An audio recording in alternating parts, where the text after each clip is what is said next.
साथियों नमस्कार, जोहार। जीटी रोड लाइव में आपका स्वागत है। मैं हूं अभिषेक सिंह। पिछले चंद महीनों के राजनीतिक घटनाक्रम को आप देखिएगा तो झारखंड में लगातार चर्चाओं का जो दौर है वो गर्म रहा है। चाहे बात राजनीतिक गलियारों की करें, चाहे बात करें पॉलिटिकल और तमाम प्लेटफॉर्म की, सोशल प्लेटफॉर्म की, लगातार कुछ सवाल उठते रहे और साथ ही साथ उस पर दोषारोपण भी होते रहे। कभी ये सुनने में आया कि हेमंत सोरेन या जेएमएम गठबंधन का, इंडिया गठबंधन का हिस्सा रहेगा या नहीं। तो कभी ये सुनने में आया कि झारखंड में सत्ता के साथ साथ सरकार भी बदलने वाली है और बड़ा फेरबदल होने वाला है। इसके बाद आप देखिए कि जैसे जैसे घाटशिला उपचुनाव हुआ, मुख्यमंत्री दिल्ली गए, तब कयासों का यह भी बाजार गर्म रहा कि आने वाले समय में ये सरकार किसके हित के लिए काम कर रही है। क्या झारखंड में अबुआ सरकार है? क्या झारखंड में आदिवासी हित की सरकार है? इन तमाम आरोपों और इन तमाम कयासों पे जवाब देते हुए, करारा जवाब देते हुए मुख्यमंत्री हेमंत सोरेन ने यह साबित कर दिया कि झारखंड में जो है अबुआ सरकार है, क्योंकि पेसा एक्ट अस्तित्व में आया, झारखंड में लागू हुआ। ये वही पेसा एक्ट है जो 1996 में ही पारित हुआ था और एकीकृत बिहार में नहीं तो कम से कम झारखंड के अस्तित्व में आने के साथ ही साथ इसे लागू होना था। और इसको लेकर के कई आंदोलन भी हुए, कई प्रदर्शन भी हुए, कई विरोध भी हुए और अंततः यह लागू हुआ।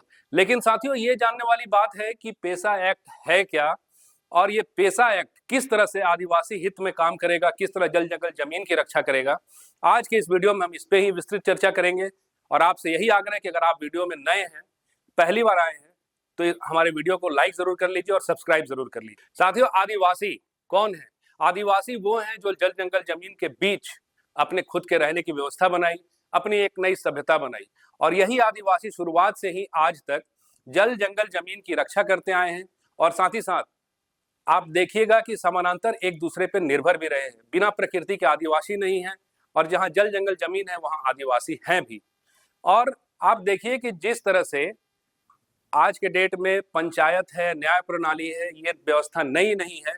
ये पंचायत और ये न्याय प्रणाली तब से है जब से आदिवासी अपने कबीलाई क्षेत्रों में रहा करते थे। तमाम छोटी से बड़ी चीजों की जो निपटारा होता था वो ग्राम सभा के अधीन होता था और वहां पे जो निर्वाचित नहीं, वंशानुगत मुखिया होते थे, उनके द्वारा ये सारा निर्णय लिया जाता था। धीरे धीरे ये व्यवस्था बढ़ती चली गई और आप देखिएगा कि जब पहले राजा हुआ करते थे उनके अधीन भी आदिवासी थे। फिर जब मुगलों का समय आया तो भी आदिवासियों ने किसी की गुलामी स्वीकार नहीं की। फिर जैसे अंग्रेजों का शासन आया, अंग्रेजों के साथ आदिवासी समुदाय का संघर्ष बढ़ा, मनमुटाव बढ़ा। इसके पीछे कारण ये रहा कि अंग्रेज सिर्फ और सिर्फ कर तक ही सीमित नहीं थे। वो इस सभ्यता, इस संस्कृति जो आदिवासियों की है, इस पे भी वो अपना शासन चाहते थे। और धीरे धीरे जैसे जैसे समय बीता, आप देखिएगा हूल विद्रोह, संथाल विद्रोह और तमाम इस तरह के जो भील विद्रोह हुए, इन सब का कारण यही था कि आदिवासी समुदाय कभी भी किसी और का शासन अपने ऊपर नहीं चाहता था। धीरे धीरे साथियों वक्त बदला, आजादी मिली, लेकिन आदिवासियों के पैरों की बेड़िया से आदिवासी फिर भी आजाद नहीं हुए। वक्त के साथ 1992 में 73वां संशोधन लागू हुआ। इस संशोधन से पंचायत और पंचायत द्वारा निर्वाचित जो पदाधिकारी हैं या जो प्रतिनिधि हैं, उनको एक संवैधानिक दर्जा मिला, पंचायत को एक संवैधानिक दर्जा मिला।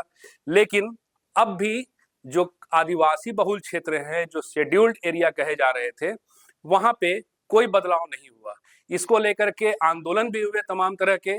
और आप देखिएगा कि इन आंदोलनों के बीच में 1996 में पेसा एक्ट जो है वो लागू हुआ।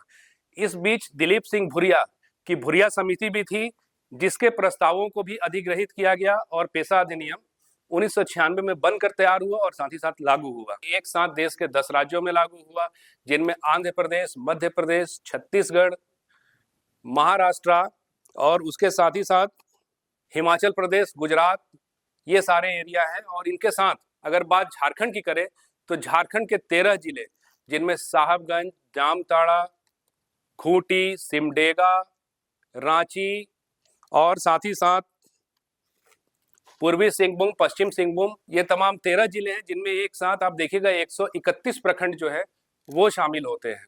जिन अनुसूचित क्षेत्रों में पेशा लागू है वहां पे ग्राम सभा को जो है अधिक शक्तियां दी गई है, बजाते पंचायत के जो मुखिया होते हैं उनसे। साथियों, इनमें बेसिकली फर्क ये है कि मुखिया जो होंगे वो जल जंगल जमीन की रक्षा अच्छी तरह से इसलिए नहीं कर पाएंगे क्योंकि वो निर्वाचित प्रतिनिधि होंगे और उसके साथ ही साथ किसी न किसी पार्टी द्वारा संबंधित होंगे या उनसे विशेष न विशेष रूप से प्रभावित होंगे। जिन क्षेत्रों में पेशा नियमावली लागू होती है वहां पे अगर सरकार हस्तक्षेप करती है तो उसके लिए उन्हें ग्राम सभा की सहमति लेनी होती है और साथ ही साथ ग्राम सभा को ये भी समझाना होता है कि अगर कोई नया नियमावली लागू हो रहा है या कोई नया कानून लागू हो रहा है तो वो किस तरह से उस क्षेत्र के ग्रामीणों के लिए अच्छा है और साथ ही साथ किस तरह से जल जंगल जमीन के साथ जो भी अवैध उत्खनन हो रहे हैं या फिर खनिज संपदा का दोहन हो रहा है उस पे उसका प्रभाव किस तरह से नकारात्मक नहीं पड़ेगा। कुछ और शक्तियां हैं पेशा कानून के अंतर्गत ग्राम सभा को, उनमें यह है कि अगर उस क्षेत्र में किसी भी तरह की शराब की दुकान खुलती है तो उसके लिए ग्राम सभा की अनुमति जरूरी है।